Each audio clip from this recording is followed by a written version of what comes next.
Hello, this is Mike, NoStressMike.com. Oh boy, we're going to do a good one now. Okay, this video is going to be on statements. Statements that I say and statements that I've heard in other places. And I have to figure out what they're saying. I want to tell you the way I figure these statements are. And the statements I make, I want to further clarify them for you.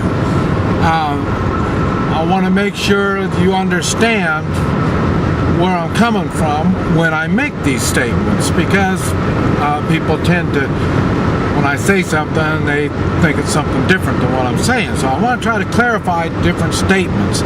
This way it may help you understand some of the videos that I've been making. Self-reliance. Oh boy. Once we the people gave up being self-reliant, we gave up our freedom. You have to be self-reliant to be free. People on welfare, food stamps, unemployment, all this kind of stuff, they're not self-reliant. They've sold their soul. They haven't tried to better themselves. And when they did better themselves, they weren't frugal with their earnings. They didn't save. They didn't prepare for the bad times ahead. And being self-reliant, that's all it is preparing. Growing gardens, learning skills, all this stuff leads to being self-reliant. I'm all the time talking about learning skills, and that's why you need to learn skills before you're self-reliant. You got to be self-reliant before you can be free. If you're not self-reliant, you got a ball and chain hooked to your leg. You're always going to be limited. So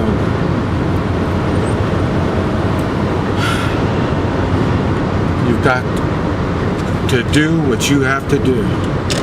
Live in the manner and the lifestyle it takes to become self-reliant. You'll never be free. You can have all the money, you're going to have all the stuff. You'll never be self-reliant, and you'll never be free. Self-reliance is freedom. Selling your soul. Man, I'll tell you, I see this daily. If you're working a job and you're not happy, or your family is not getting the most out of you, you've sold your soul. You sold your soul for money. People sell their souls for all kinds of stuff. But if your work pulls you away from your family and your loved ones, you've sold your soul for money.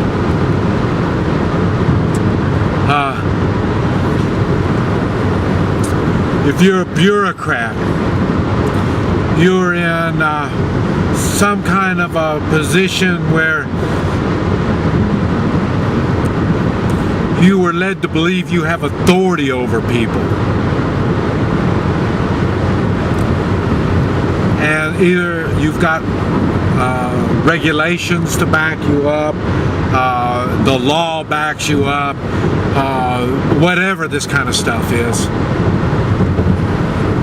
And you do everything by the book, Even when you know some of the stuff is wrong, you've sold your soul.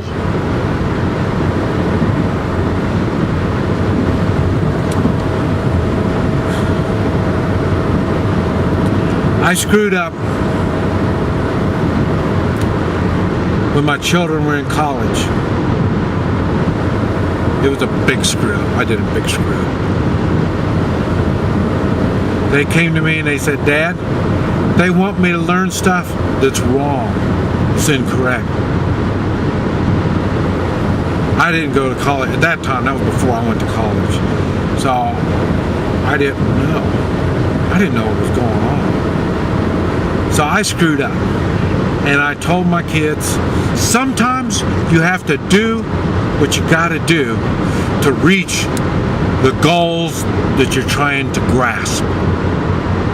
Their goal was to graduate from college. To reach that goal, they had to sell their soul. And that was doing stuff that they knew was wrong. And I told them it was okay. Later on, I learned. I went to college at 40-some years old. I went to get smart. I didn't go there for somebody to tell me what to do. I wanted you to teach me something. They didn't do too good. Don't sell your soul. Good morals and strong values. You hear me say it a lot. I'll tell you, in my particular case, I can lose my money, I can lose my health, I can get lost, anything can happen to me anytime. But my good morals and my strong values stay with me all the time. No one can take that away. What I do is I choose to lower my values and my morals. And that's what we try not to do. We're supposed to build on our morals and values, make them better, make them stronger. And so when you hear me talk about it, you have to understand that is the one thing that we have that gives us strength and gives us the power to overcome odds. That's why I say it. I'm outgunned, outnumbered, little to no chance to get through a situation. It's good morals and strong values that gets me through. It can do the same for you, and it will. But you have to make them strong and make them good. We all make mistakes.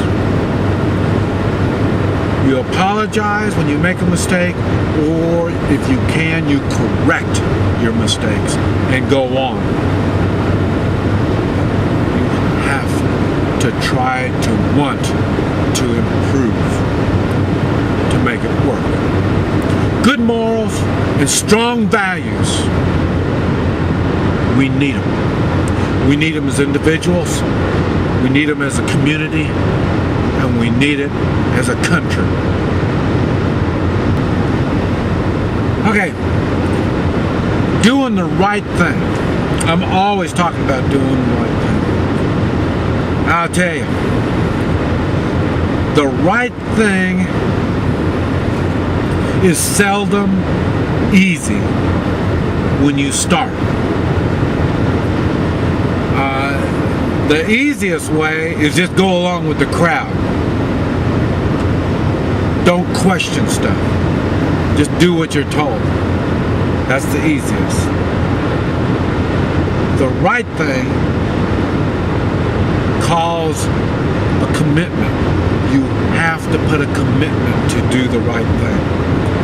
That right thing, sometimes you have to catch slack from it. I've been told I'm my worst enemy. I've been told by my wife that I do things the hard way. And it's, like I said, seldom is the right way the easy way. But the more you do the right thing, the easier it gets. And as you do the right things, you start learning what kind of obstacles you're going to have to confront as you do the right thing. And as you do this, you start preparing. And as you prepare, you're stronger. Then it makes it easier to do the right thing. So, and doing the right thing may not be the same for everybody. But it's you. You're the one that's important. If you're the male, if you're the man of the household, you've got to be able to stand for the right thing before you can lead. If you're the woman of that household, you're going to have to know and understand the right thing to be able to back up your man and to give him the advice and the what do you call it, the guidance that he needs so he can do the right thing. And that same thing goes on down to, like I said, the sheriff, your county commissioners, the city bureaucrats, all these people. You have to know the right thing. You have to be able to stand up for the right thing. You have to prepare to do the right thing. If you can't do that, you're going to lose your state, you're going to lose your country. But it all starts with you.